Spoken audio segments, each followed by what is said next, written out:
वैशाली के बल। क्या ये क्या है? तुली के नीचे। क्या बोला? तुली के नीचे।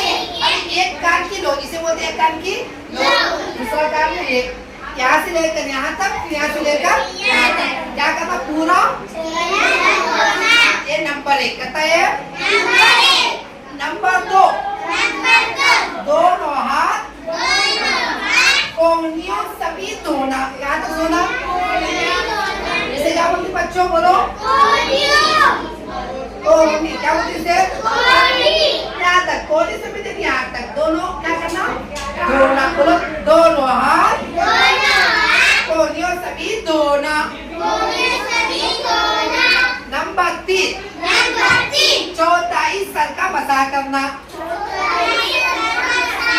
चौथाई सर का मसा ये देखो। नंबर 3 चौथाई सर का मसा करना।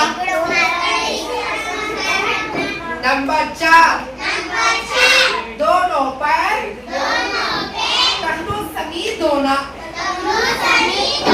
इसे क्या बोलती है? क्या बोलते? बोलो बच्चों।